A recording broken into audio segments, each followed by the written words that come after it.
ஆனால் ஸ்டாலின் சார் செய்ய முடியாததை நீ எப்படி செய்வ அப்படின்னு உங்களுக்கு ஒரு கேள்வி ஒன்று வரும்.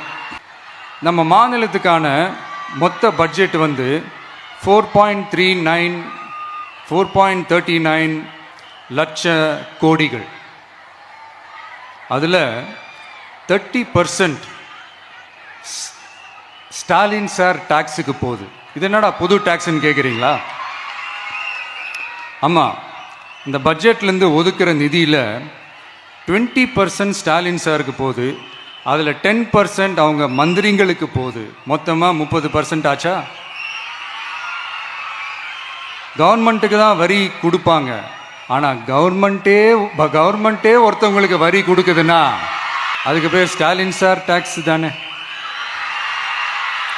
இதை விட நாகரிகமாக நீங்கள் அடிக்கிற கொள்ளையும் நீங்கள் அடிக்கிற ஊழலையும் சொல்ல முடியாது. மக்களுக்காக ஒதுக்குற பணத்தை நீங்கள் அப்படியே சைடில் ஒதுக்காம மொத்த பணத்தையும் மக்களுக்கே செலவு பண்ணிட்டா ஒரு சூப்பரான நல்ல அரசாங்கத்தை கொடுக்கலாம்ல.